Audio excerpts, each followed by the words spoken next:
In the Philippines, 35% of mangrove forests have been lost in just the last 20 years.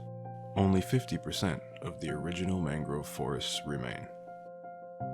Mangrove forests are vital coastal ecosystems that nourish biodiversity, as they function as nursery grounds for many marine species and filter large amounts of CO2 out of the Earth's atmosphere. Mangroves are constantly being threatened, and they need our help.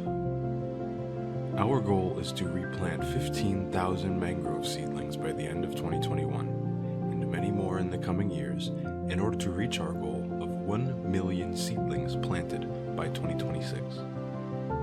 Join our restoration mission today.